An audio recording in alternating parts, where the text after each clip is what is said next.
Welcome to Complinet Global Newscasts. News featured is taken from Complinet Complete, our news, analysis and tracking service, and your comprehensive view of the regulatory landscape.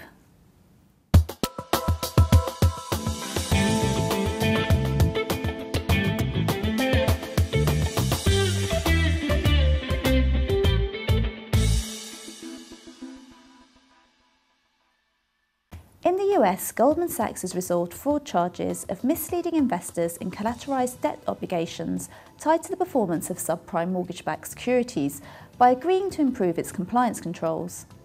Compliance officers can tell their brokers and traders there is no safe harbour for fraud by quoting SEC Enforcement Director Robert Khuzami, who said, "The principles fundamental to our securities laws, full disclosure, honest treatment and fair dealing, do not change even if the product is complex or investor sophisticated." We spoke to Scott McKeskey, our managing editor in New York, about the fine. $500 million is certainly a big number, but at least as significant is Goldman's admission that the marketing materials shouldn't have gone out as written. That's more of an admission of culpability than you usually see in a settlement, and Goldman can expect to read that again in litigation filings against them. For the rest of the industry, the question is whether the SEC will follow up on what they see as a successful enforcement action and bring similar cases against other firms involved in the margins of the financial crisis and bring them in the same way. In the UK this week, the FSA has fined a father and son who sold 790,000 mining company shares to make £21,700 profit, a total of £179,200. The FSA said that the son's fine was increased after he failed to fully cooperate with the regulator, a step that could cause issues for future suspects, according to a former regulator.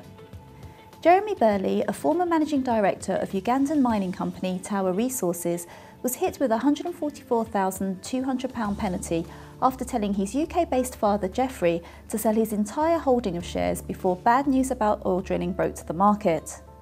Jeffrey, who controlled a share trading account for his son, was fined £35,000. The FSA said that Jeffrey's actions were deliberate and that he took steps to disguise the market abuse by asking his broker to sell the Tower shares in two unequal chunks. In two taped telephone calls, Jeffrey was heard insisting that he did not want the market to see a big dump of shares in case it brought the price down. We spoke to Complinet senior editor Alex Davison about the FSA's approach. The FSA said that the son in this market abuse case did not cooperate fully with the FSA because he provided only a written statement which he provided to investigators before and wouldn't discuss the case. This throws up the issue of what should lawyers advise in terms of cooperating with the FSA, and it seems that providing a written statement, unlike has been considered in the past, is not enough anymore. You need to actually maybe cooperate more fully. In the Middle East, international sanctions are becoming more complex and exposing more companies to severe reputation and financial risk, attendees of Complinet's trade sanctions briefing heard in Dubai. Patrick Bourke, a partner at Norton Rose Middle East, explained the intricacies of modern sanction regimes, the importance of instituting sound compliance measures, and the potentially extreme consequences of breaching them. Bourke said that United Nations Security Council resolutions were legally binding on all states, but noted that governments had a high degree of discretion in their implementation, investigation and enforcement of international sanctions.